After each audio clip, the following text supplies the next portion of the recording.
Welcome to the Vision Vixen podcast. Today's guest is an incredible woman from Queensland, Australia. Jacqueline Mync is a former professional bodybuilder who represented Australia on several occasions. She then ended up battling anorexia and body issues. After finding epigenetics and NLP, she fully recovered through an incredible mindset transformation. On this episode, we speak about NLP, epigenetics, and on the fitness industry. If you're listening on audio, you can also check out our YouTube channel. And if you're watching on here, make sure you give us a thumbs up and subscribe to the channel. So Jacquie, thank you so much for coming on the podcast. You're very welcome. Thank you. Thank you for having me. It's currently 8 o'clock in the morning over in Queensland, Australia, and it is currently 10 p.m. at night time. So we've kind of fit in this, but Jacquie is such an incredible woman. She is not only a master of NLP, she's also the chief marketing officer of the Flow Formula. But obviously that didn't come from nowhere. So Jacquie, can you start where you feel contributed to where you are today? Well, and what I am now, so is a culmination of basically my history. So started off doing a degree in marketing at uni, and from there then worked in marketing for close to 10 years, and then switched over to the fitness industry. Worked in there for 6 years, I believe it was, and now I've stepped back into marketing with an epigenetic coaching lens. So I'm incorporating the health and the health side of things that I was doing prior, but in a more holistic way, including all parts of your life, not just the fitness and not just the food aspect, but everything that aligns to optimize. Amazing, amazing. So did you always have an interest in fitness?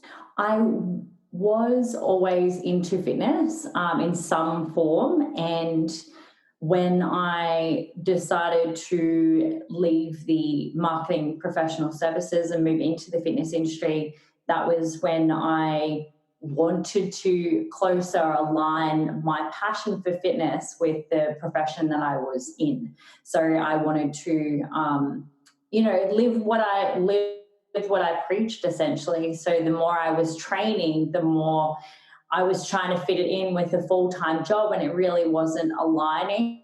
So I was like, okay, well, what's the benefit here? So leave the professional world behind and embrace the fitness industry and how the flexibility in my workday can be, and I can have time to do all of the training that I want to do, really flexible in that manner, and allowed me to excel in the competing that I did, because when I take on something, it's not half-hearted. It's got to be done the whole way. And when I first started competing and got the bug to keep competing and keep getting better and better, and until I was at the professional level, so representing Australia in the bodybuilding field, it also flowed on to how I executed my fitness professional role as well, because the more knowledge and the research that I was doing around the exercises that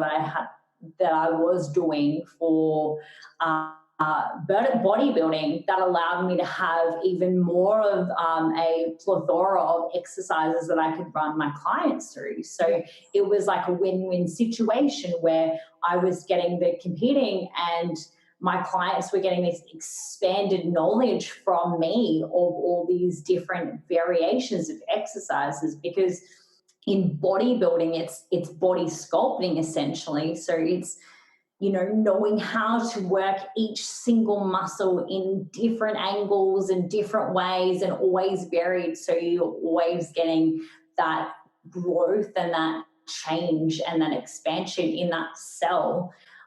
So to provide that for my clients was, win-win. And you're going to a coach or you're going to someone, they need to have that done, and they need to even when they're doing it, myself, I'm actually a dance teacher, and I actually, before this, I was training my students for competition, and they've progressed so much. I think like they're incredible. But I was saying to them, I was like, I've been dancing for 20 years. I still take classes at least 2 or 3 times a week, and I'm still training, because you always have to continue and you have to put yourself in the mindset. And just like you're saying, with I then got a personal trainer later on in life, and he does all the work, so he can talk me through what I should be squeezing, what I should be tensing, how I should be placed, and it's so important. So that's really incredible. So how do you make the transition then from fitness industry, working with people, then to go on to epigenetics? When I was in the fitness industry, I wanted to expand on what I was offering.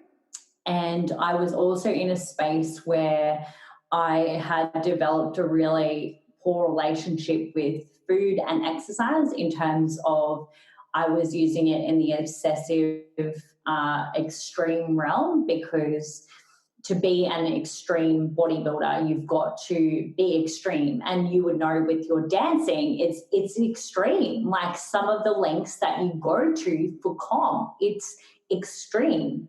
So it's out of normality. It is out of the constraints of normal reality. It is another level. When I was journeying through the recovery and understanding that the mental illness that I had, and the anorexia and the body dysmorphia and the overactivity obsession, were all things that I developed in the fitness industry as a result of being in the extreme. And there's nothing wrong or right about that. It just is, because it is required in that environment to be that way. But when we step back, it's not a normal thing. I never really had an issue with food or any relationship with food. I actually didn't track or do anything. But as I started bodybuilding, the habits just started like being in my mind and going, manipulating those things is how I get results. So manipulating food and fitness is how I get results. So how can I keep doing that? And that perpetuated the cycle of that extremity, because over the time I was competing over 6 years, I was constantly in this control and manipulation cycle, where I knew that if I just ate more, or if I just ate less, or if I just exercised more, I'd get the results. Yeah. And being in the fitness industry and actually telling my clients that every day just continued to perpetuate that cycle. And what happened was I'd been on this yo-yo all the way through. And when I last competed in March 2019, I was in this utter state of needing to stay at this extremity. And what happened was I could not get back to normality. Like whatever I was trying, I was still playing my mind games of manipulation. And what happened was I ended up staying at % body fat for 7 months of 2019. And a normal fitness female should be about 15%. So we're talking muscle and skin, basically, like hanging off the bones. It was not good. So what happened for me prior to the epigenetics piece was that I had a few fitness professionals say, like months after I competed, this was like July or August, I'm like, you're still lean. You don't know how, they were using the term sick, but you don't know how lean you still are. And I want you to get these tests, and I want you to do this to kind of see how lean you are, and just how detrimental this being in your body at this point is for you.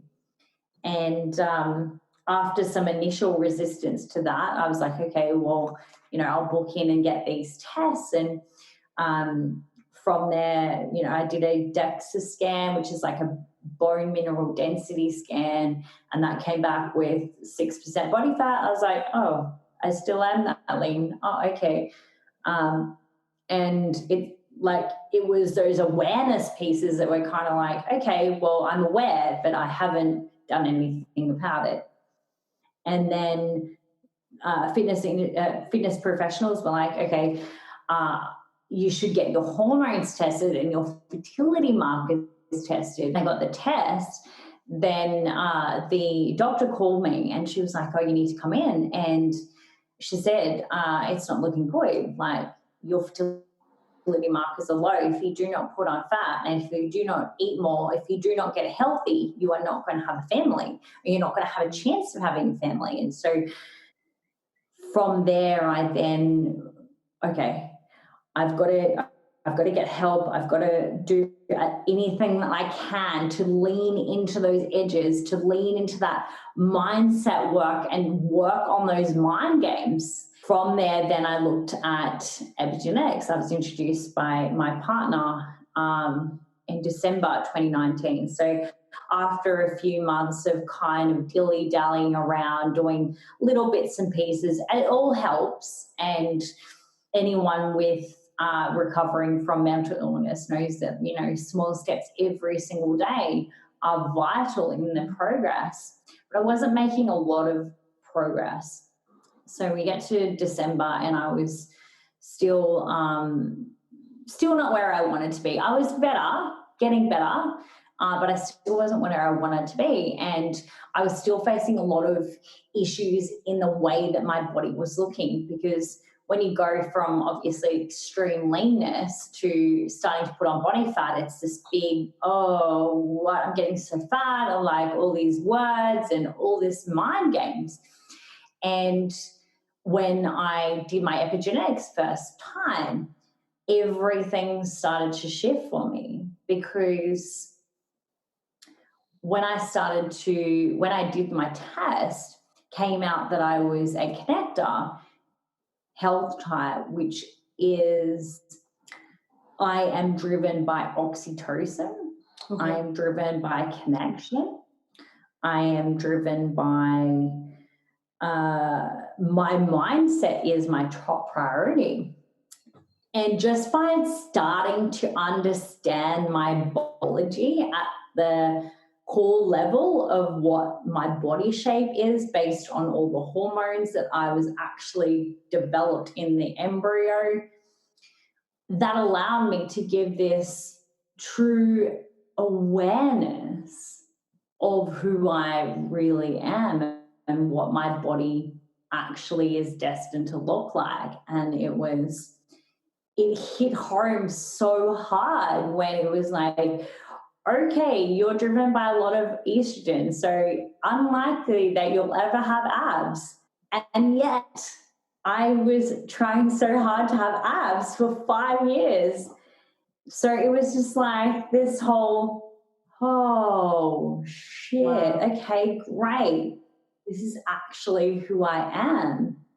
And I get to be okay with that. And I get to be aware of who I am. Mm-hmm. And so just starting to understand what my body will or is destined to look like was a key fundamental piece of that recovery. And understanding my epigenetics also started to play out the understanding of my behavior and my mind. Because for a connector health type, our first priority is our mindset, then our socializing, so our connection, and then our environment, and food and fitness is like real low at the bottom. So imagining a connector for so many years trying to make food and fitness the first priority, they're going to use their mindset to control food or fitness. And just knowing that, those two pieces. I was controlling everything with my mind because that is my lead domino. So if I just looked at everything and switched my perspective, instead of obsessing over food and fitness, making sure my mind was at ease and my social connections were reached every single day, allowed the rest to fall away. It no longer had this resonance of obsession. Would you say epigenetics would be like a really useful tool for people struggling with eating disorders, struggling with mental health issues? You would reckon so? Yes. Yeah.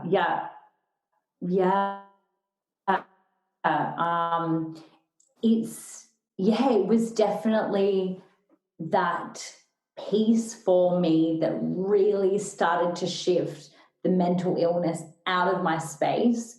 And then also knowing that my mindset is top priority, it was like, how can I obsess over expanding my mindset capacity, which is why I then studied several coaching certifications, did my NLP, did my master NLP, studying work of Dr. John D. Martini, and becoming really not obsessed, but directing my energy towards that mindset development and that mindset transformation, because that is my first priority. So if my mindset is sorted and my social connections are sorted, everything in my life can shift. And the food and fitness no longer became a priority, just like that, because of that understanding.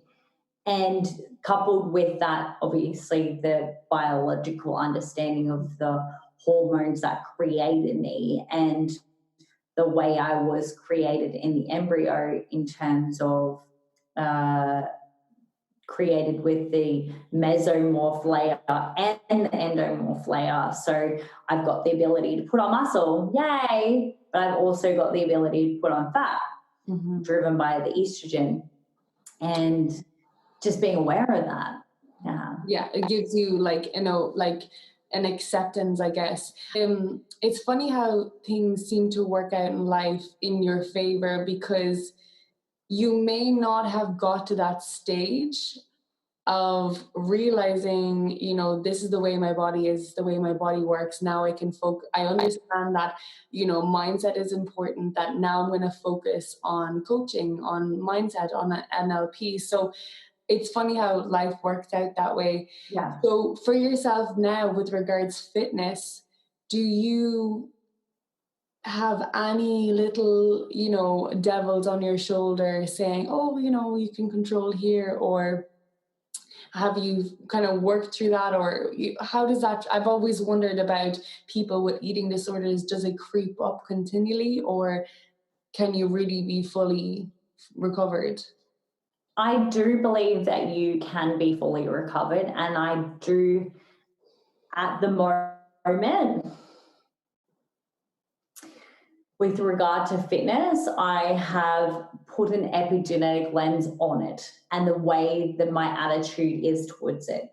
So for me, being a connector, making sure that my fitness regime includes people is really important. So I've got someone to talk to, someone to have fun with, all of these kinds of pieces, mixing it up, doing things like Pilates instead of bodybuilding, but it's all about the people and the connection. So changing it to have that biological lens has shifted it all for me. It's no longer this need to control anything, because it's all in alignment with who I am. Refocusing and using it to your strengths, I guess, understanding you are the way you are, and then utilizing it to the best of your ability. And it's even like, for me, like, I really enjoy fitness. I love working out. I do enjoy all that side of stuff. Whereas my best friend, she hates sweating. She can't deal with sweat. So for her, like Pilates or like pole fitness, you know, is just the perfect thing for her, because she just thinks it's the most boring thing ever to go to a gym. So I think everyone needs to find how they use who they are. And I think epigenetics seems to be incredible. I definitely need to look into it more. Can you just tell the listeners a little bit about NLP and what it's used for, and then how you got into it? So NLP, so neuro-linguistic programming, really beneficial for removing the blocks to getting what you want and dreaming bigger. And that's why I love it, because it's reprogramming essentially the unconscious patterns that we have surrounding negative emotions and beliefs, like that may not even be from us and not even in this lifetime. So to have a modality that explores how to remove those and how to reduce those is a vital learning. And I think everyone that is exposed to doing some form of NLP is vitally improved in terms of the way that they approach life and the way that they approach their reality, and understanding that we create our own reality and we are in charge of our life. Yes. I think so many people need to understand that, because it works against us if we stay stuck in a story of victimhood and blame and all these kind of lower vibrational thoughts, because we don't know we haven't released those, and we haven't got a mechanism to release those. And I think NLP is a really good tool, because it allows you to get those opportunities to release what is holding you back. And yeah, that's why I love it. Amazing. So can you give us an example of how you would use it on a daily basis, or would it be something that you would have, you would have went to somebody and they would have worked through it with you? Definitely use it on an everyday basis in terms of the language that I use, and being aware of how I'm describing something or how I'm responding to something can then give me the little breadcrumbs that I need for my next trigger work through. So if that's something that I consult with a coach about or another person, I can say, oh, okay, I've been triggered by an irrational fear that's come up about like a skin condition or something. And then I can work through that and go, okay, well, the way I'm talking about it is giving it energy, and I don't want to be giving it energy, and things like that. So, definitely useful in every day. But if there is something that is an extreme block and I really don't know how to remove it, I will seek facilitation from someone else who is a professional in NLP or master NLP, because then they can remove those blocks more accurately and go more into the unconscious. Amazing. And as a master of NLP now, has there been anybody that you worked with that you were just really impressed with, or your mind was blown on the change in them? Or does it take for the person that you're working with to really want to go into it? Coaching is providing that space for the clearing and transformation to occur for that particular person.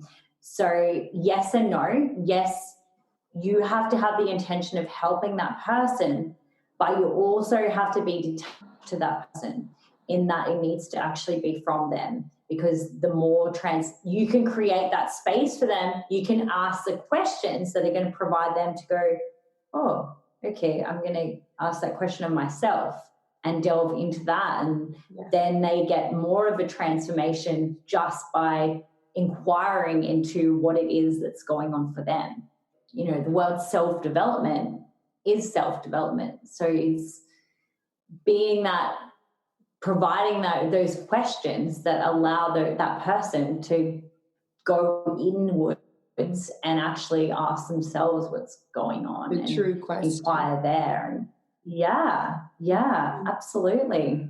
I feel with coaching, it's different when you have a coach in comparison to when it's a friend or family member. You can come to them with a problem and, you know, right away they could say, oh, well, you know, have you thought of this? And right away you might shut it down.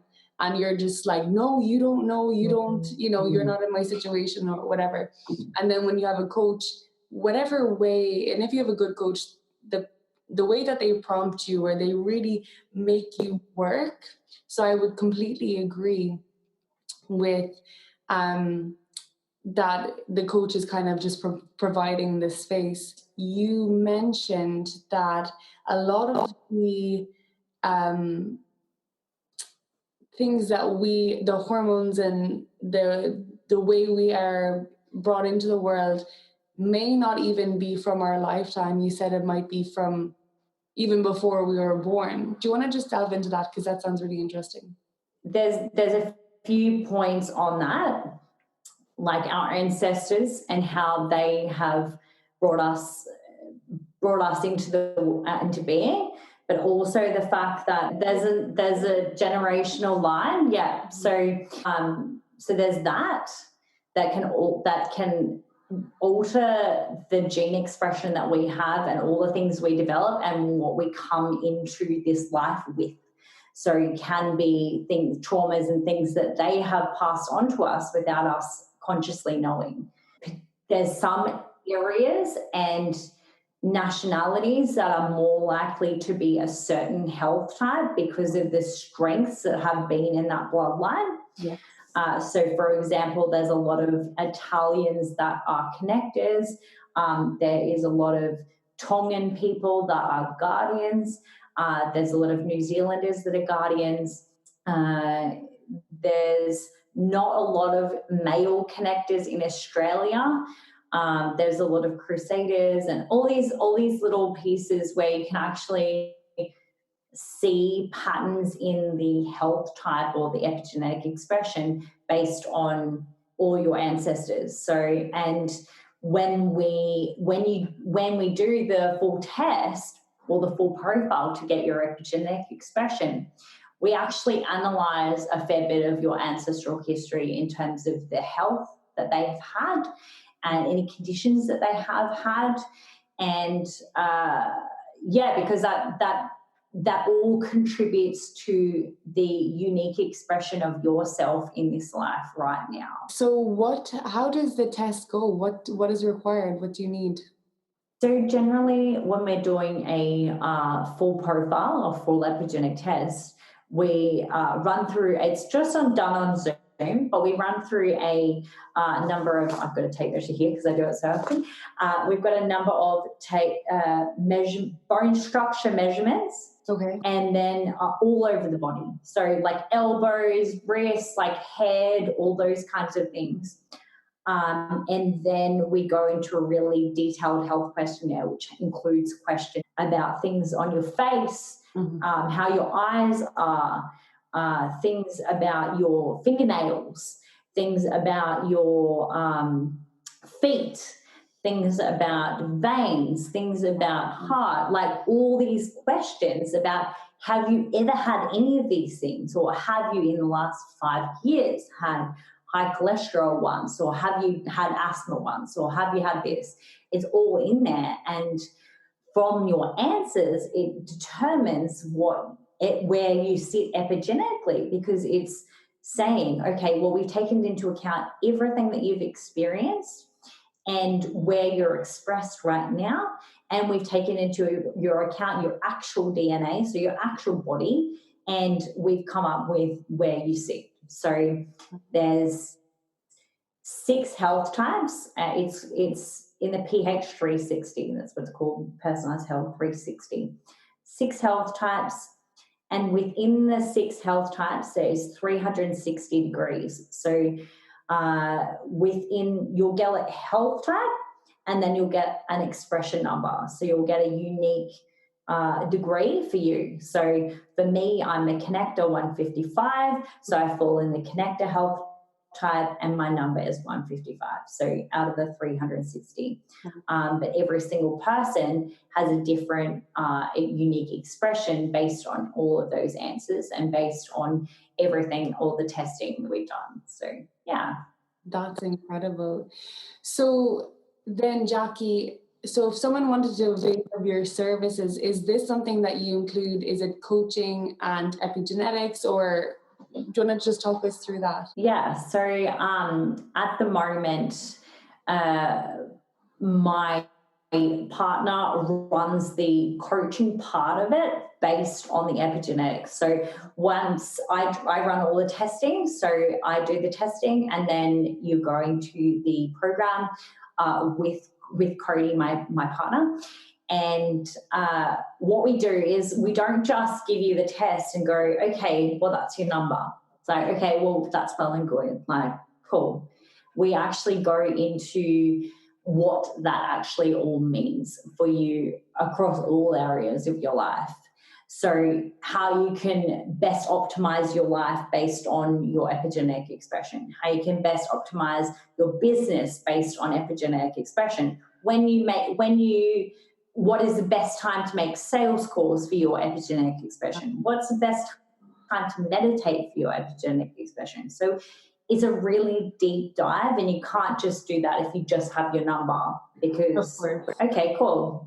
That's cool. I'm a connector I don't need to know anything. Yes, you do.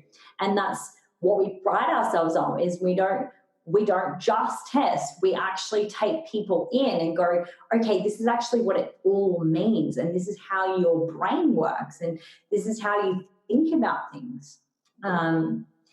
And in that, we also look at the fundamental principles of how you listen to others and how you interact with others, and also family, friends, relationships, anything, because you can really start to use an epigenetic lens for everything. And if you're more likely to be able to listen and deal with somebody in their expression, you're going to have more flow with them, and you're going to have more cohesiveness, because you're going to be like, oh, okay, that person's a diplomat. They're not going to be able to do something early morning, so I'm not going to give them a task that involves them to do something at 6 a.m. Okay. Whereas a connector is like, oh, 6 a.m., I love 6 a.m. But then before epigenetics, like, for example, because I'm a connector, I like to go for early morning walks, and I like to do early morning things. And I would always get, like, not distressed, but I would always get down in the dumps, because I would be like, okay, why is this person cancelling on me at the last minute? Why don't they want to walk at 6 a.m.? Why don't they want to do the thing? Is it me? Like, what have I done? They're my friend. Are they my friend? But then having the epigenetic lens on and actually understanding that their biology they can't be doing movement, they can't be doing mental activities before 8 a.m. So asking them to do that was beyond the scope of what their biology needed. So I was aware of myself in that instance, and then I could be aware of what they need. And I'm like, oh, okay, that person is a diplomat. I'm not going to ask them to walk before 2 p.m. Or I'm going to ask them to walk in the afternoon if I want to catch up with them. And so that's given me full permission to be me, in the fact that I know that I need to walk early, so I'll do that early, but then the full permission for them to be them and go, okay, I'm seeing your biology now. I am meeting you in the same space, and we still can catch up, but I'm going to be aware that your body will be happier and more optimal if you do it at this time. That's incredible. That's really, really incredible. I love that so much. So Jacquie, from marketing to fitness to epigenetics, when you look back, what is the most thing that you're just so proud of accomplishing? Like in terms of an accomplishment on paper, to be a professional athlete and to represent Australia was obviously absolutely up there in terms of more of an ego accomplishment, that I'd achieved that accomplishment. However, I know now, even when I got to that point, because there was something missing in me that I never had the answer to, and I never had that core essence and that core understanding of who I am. So I think the most pivotal thing for me and accomplishing is understanding at a deeper level my epigenetic expression, because it has hands down changed my life. Jacquie, you have been incredible. Thank you so much for sharing your time on the podcast. Thank you for having me.